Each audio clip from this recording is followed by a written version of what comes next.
Bravo à l'Afrique qui s'éveille et qui se réveille. C'est toujours un plaisir de faire votre rencontre, surtout en fin de semaine comme cette fin de semaine, pour partager les nouvelles de l'actualité sur le plan africain et sur le plan international. Qu'est-ce qui se passe sur le plan international au courant de cette semaine? Il y a beaucoup de nouvelles, beaucoup.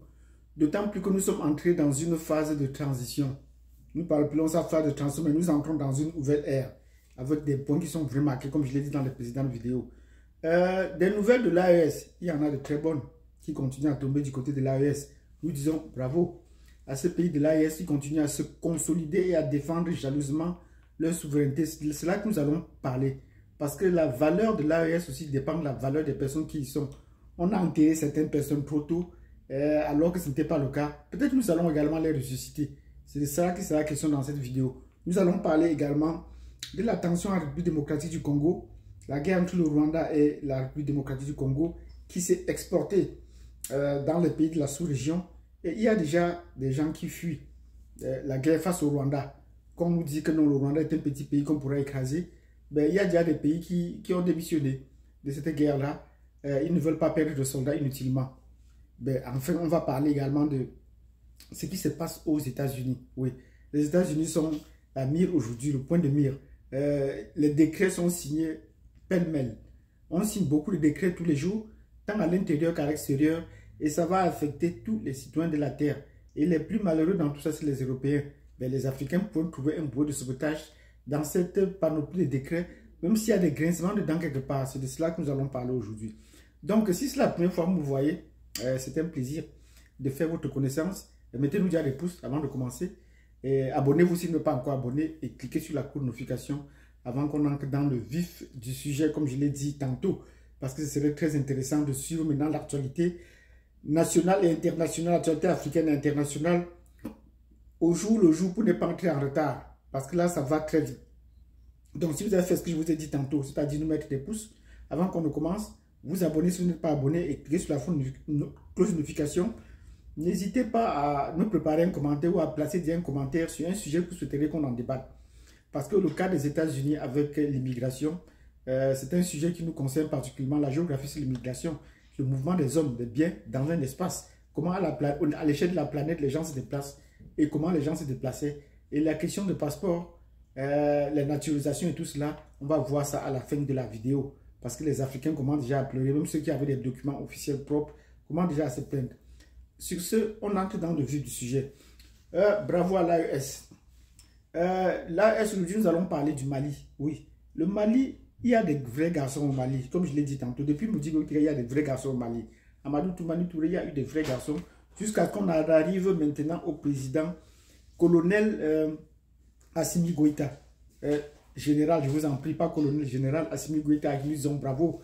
Il a pu trouver la personne qu'il fallait en nommant un premier ministre, Kokele Chokala Maïga, docteur Kokele Chokala Maïga, qui a pu commencer un travail qui n'était pas peut-être achevé. Mais nous pensons qu'il était en fin de mission.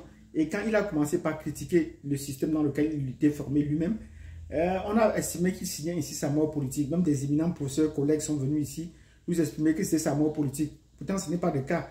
Est-ce que vous avez des nouvelles de Kokala Maïga? N'hésitez pas à nous le dire. Parce que là, on a des nouvelles fraîches du front à qui nous disons bravo.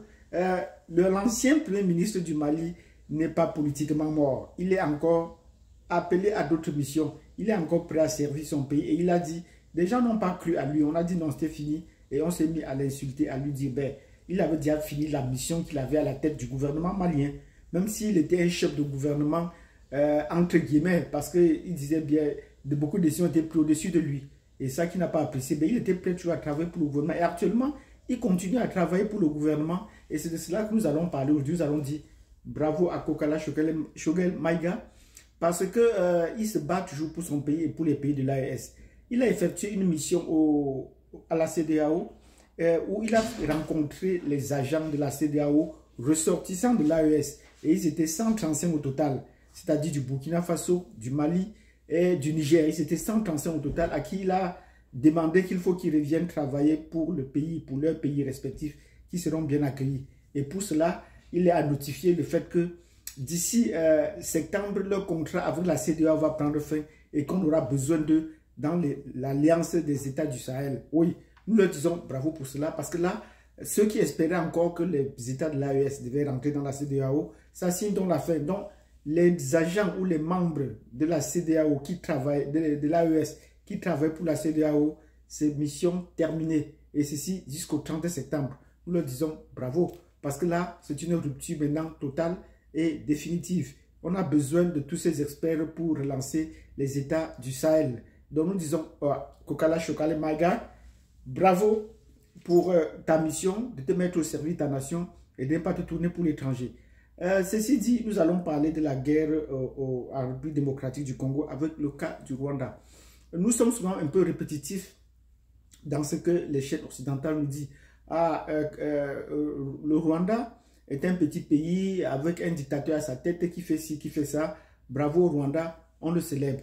Après le Rwanda, il a trop duré au pouvoir, il est en train de massacrer les gens en République démocratique du Congo et tout le monde commence à le détester. Le capitaine Ibrahim Traoré disait qu'il n'a pas détesté Gbagbo. Nous avons tous détesté Gbagbo, mais est-ce que c'est vrai? Non, c'était des constructions qui ont été placées ainsi pour le faire. Donc, regardez bien tous nos dirigeants qu'on a tant détestés, parce que c'était des constructions, des narrations, des torsions mentales qu'on a fait. Aujourd'hui, tout le monde parle en mal de Kagame.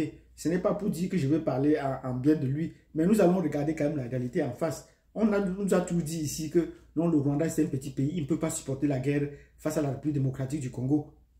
Ben, il est en train de dire qu'il va se battre contre le Congo, qu'il est prêt à se battre contre le Congo. Et si le Congo rechigne encore, il va aller jusqu'à Kinshasa. Il n'hésite pas à le dire. Et pendant ce temps, ses troupes sont encore en République démocratique du Congo et avancent. On a vu la République sud-africaine s'agiter avec son président et même son chef d'état-major s'agiter un peu autour de la question et faire comme s'il devait menacer le Rwanda. Non, un civil ne peut pas menacer un militaire, c'est pas possible. C'est pas possible. Un civil ne peut pas menacer un militaire. Ils ignorent que Kagame est un militaire qui est chevronné. Nous disons tous les jours bravo aux États de l'AES, au Burkina, au Mali et puis au Niger. Nous leur disons bravo. Pourquoi? Parce qu'ils ont pu se battre pour leur souveraineté. Mais nous oublions qu'ils sont tous partis prendre la leçon au Rwanda. Oui, tous les chefs d'état-major, tous les ministres des forces armées sont allés en visite au Mali. Même la Guinée, Conakry, Doumbouya est allé à Kigali prendre des leçons chez Kagame. N'oubliez pas cela. Donc vous ne pouvez pas, comme on dit en patois, je ne sais pas, des proverbes africains, vous ne pouvez pas détester la poule et pourtant manger ses œufs.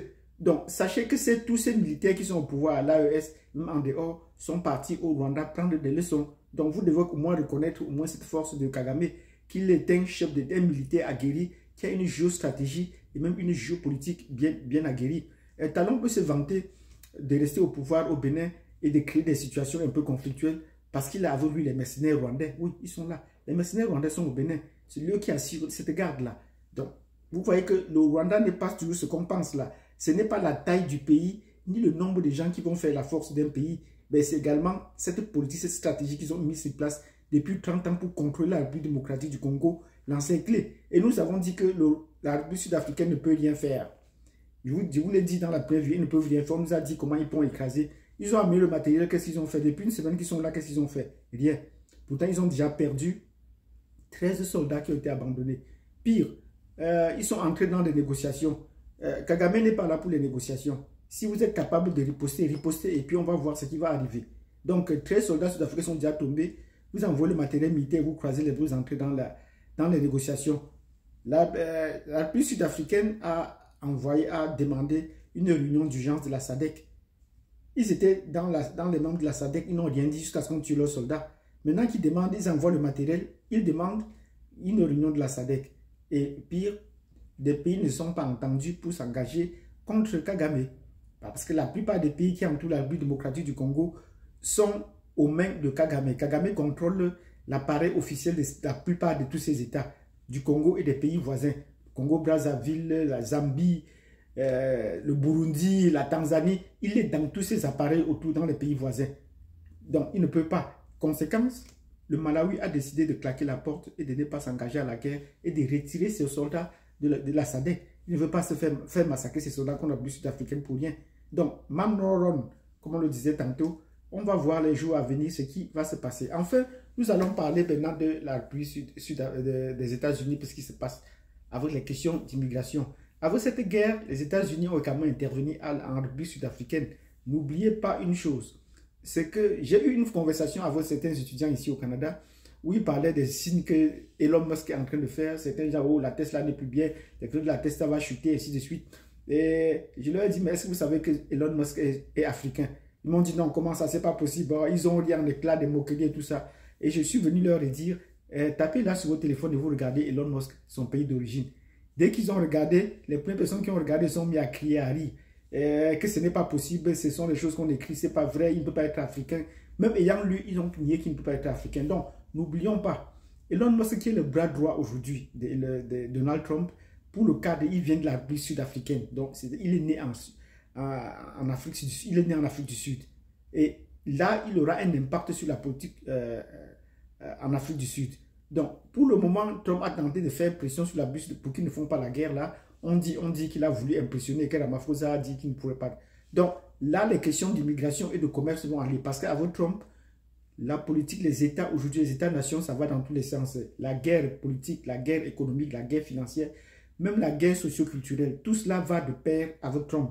Il n'y a pas un temps pour ceci et un temps pour cela. Et la panoplie de décrets qui signent tous les jours vont dans ce sens-là. Mais la partie la plus visible qui nous concerne et que tout le monde voit, que tout le citoyen lambda voit sur le côté immigration, où on rapatrie les gens à tour de bras. Mais ce n'est qu'une question de compréhension de la loi et de l'application de la loi. Désormais, avant le passeport américain, on ne peut plus circuler le monde n'importe comment.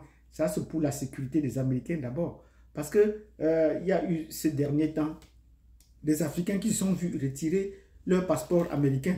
Parce ils étaient africains, ils ont eu le passeport américain et ils se baladaient avec le passeport américain comme si bon des sang, utilisant l'un l'autre à leur choix. Ben, ils se sont vus retirer leur passeport américain. Comment cela? Les Africains doivent s'investir pour comprendre comment la loi fonctionne. On va dire qu'il est méchant, il a fait la recherche aux facettes, il a enlevé aux Africains, mais la loi, c'est la loi. Vous devez être fier d'être américain, auquel cas. Parce que là, ça contribue à la lutte contre ce qu'on appelle le terreau. Parce que vous trouvez des gens dans les villages africains qui n'ont jamais été nulle part et qui portent une arme, mais qui n'ont jamais été aux États-Unis, mais qui ont un passeport américain. Ça, c'est pour les protéger. Donc, la nationalité américaine a été bradée partout. Vous connaissez, il en est de même du dollar. Le dollar américain a été bradé, si bien dans certains endroits, on utilise le dollar américain qui sont des faux dollars, ben c'est là. Donc, si vous avez bien compris cette vidéo où nous avons évoqué la question d'immigration sur laquelle nous allons revenir, parce que nous aussi au Canada, ça nous impacte également beaucoup. Cela nous impacte notre économie. Et même petit bémol, sachez que le Premier ministre qui va démissionner d'ici le mois de mars, il n'y a plus qu'un mois, a dit que Trump avait effectivement la capacité d'annexer le Canada. Donc c'est une déclaration qu'il faut prendre au sérieux. Il a la volonté, les moyens et il peut le faire. Donc si vous avez apprécié cette vidéo, mettez-nous des pouces, mettez-nous de nombreux pouces. S'il y a un thème que vous n'avez pas bien compris, n'hésitez pas à me le faire savoir. On va venir au front avec des nouvelles fraîches et on va lancer la recherche pour vous apporter, pour essayer d'éclairer l'autre lanterne. Je vous souhaite un excellent week-end. À nous voir demain.